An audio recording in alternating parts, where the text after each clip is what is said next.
وہ معزز سے زمانے میں مسلمان ہوگا اور تم ذلیل ہوئے ہو تارک قرآن ہوگا.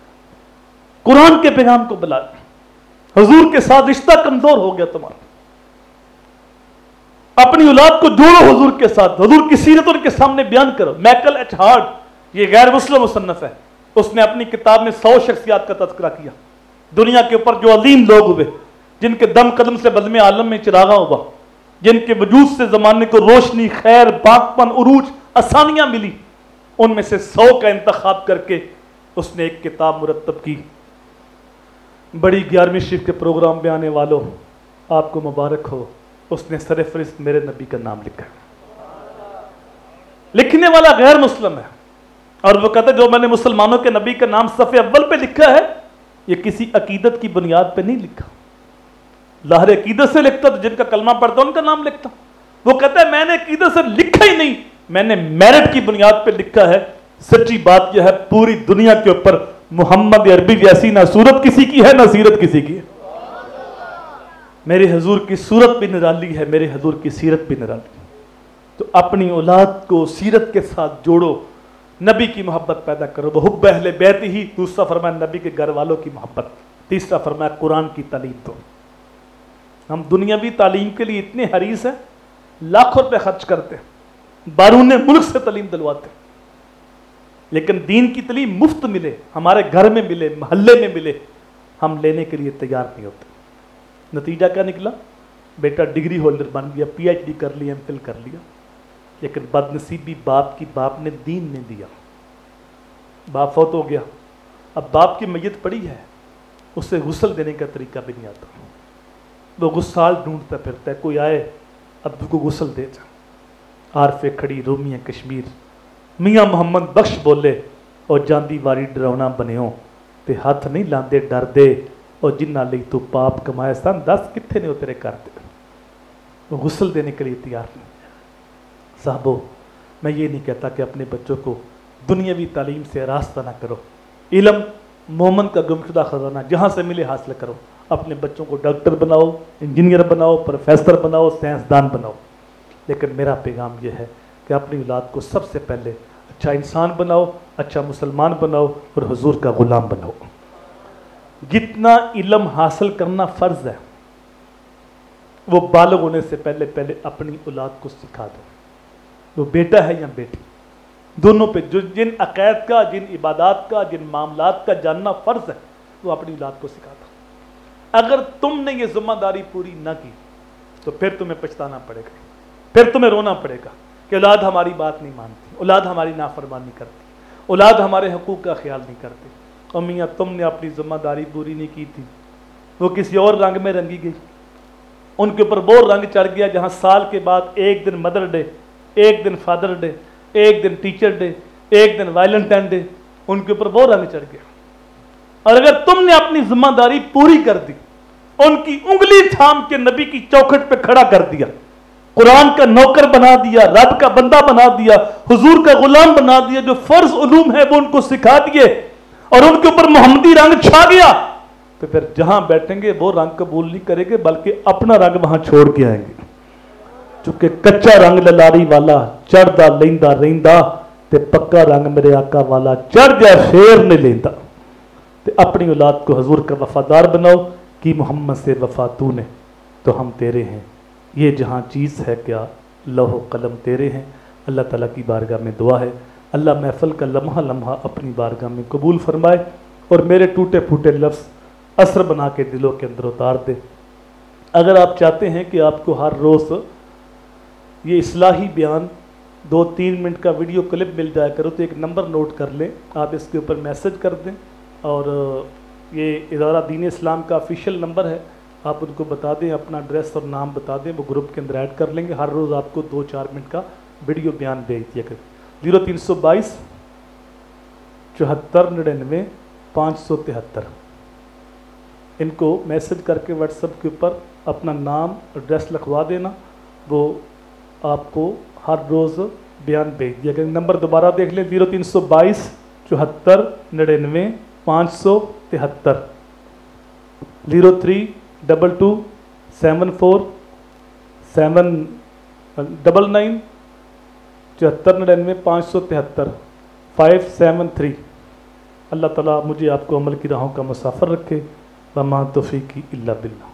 فرمائے ان کے والدین کو احمد شاہ نواز ولد محمد شاہ نواز، محمد برہان ولد عرفان صاحب، محمد فیضان ولد عمران صاحب، محمد عثمان ولد محمد اختر صاحب، محمد شان ولد محمد شاہد محمود، محمد حسنات ولد سجاد صاحب۔ آجو بیٹا جنہوں نے یہ سارے اکٹھے آجو۔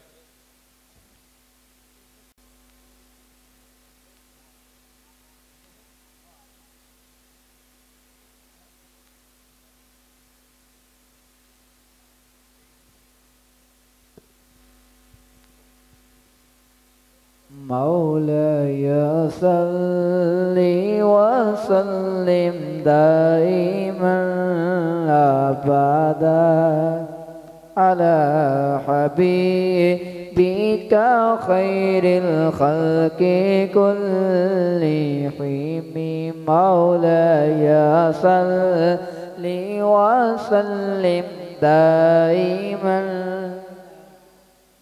لا إله إلا الله لا إله إلا الله لا إله إلا الله لا إله إلا الله لا إله إلا اللہ۔ اس کلمے دے رات نیارے نے سانو دسیا کملی والے نے سانو دسیا کملی والے نے پڑھیے لا الہ الا اللہ لا الہ الا اللہ لا الہ الا اللہ لا الہ الا اللہ لا الہ الا اللہ لا الہ الا اللہ لا الہ الا اللہ لا الہ الا اللہ۔ العافیت والوافت الدائمۃ فی الدین والدنیا والآخرہ۔ مالک اٹھے ہوئے ہاتھ پھیلی ہوئی جولیاں رحمات سے بھر دے، آنے والوں کو قدم قدم پہ برکت عطا فرما۔ اے اللہ پڑھنے والوں کو، پڑھانے والوں کو، تشہیر کرنے والوں کو، مالی معاونت کرنے والوں کو، سننے والوں کو، سنانے والوں کو، سب کو دنیا آخرت کی بلائی نصیب فرما۔ اے اللہ اس مسجد کو نمازیوں سمیت قیامت تک آباد رکھنا، مسجد کے امام و خطیب انتظامیہ کو بے پناہ برکتیں دینا، جن علماء نے سرپرستی فرمائی ان کے علم و عمل خلوص میں مزید برکتیں عطا فرما۔ مالک جینا شان سے، مرنا ایمان سے عطا فرما۔ جن لوگوں نے دعاؤں کے لیے کہا ان کی دعائیں مستجاب فرما۔ مولا کریم ہم سب کا خاتمہ ایمان پہ فرمانا۔ اے میرے مالک امت کو پھر بانک پن عروج عطا فرما۔ فلسطین کے مسلمانوں کی غیب سے مدد فرما، امت کو غیرت دے دے، امت کو وقار دے دے، کو حضرت عمر کا جانشین دے دے۔ اے اللہ سب کی دعائیں التجائیں اپنی بارگاہ میں قبول فرما۔ جو محفل میں آئے ہیں ان کے گھر پہنچنے سے قبل محفل کی برکتیں ان کے گھروں تک پہنچا۔ جینا شان سے، مرنا ایمان سے عطا۔ صلی اللہ تعالیٰ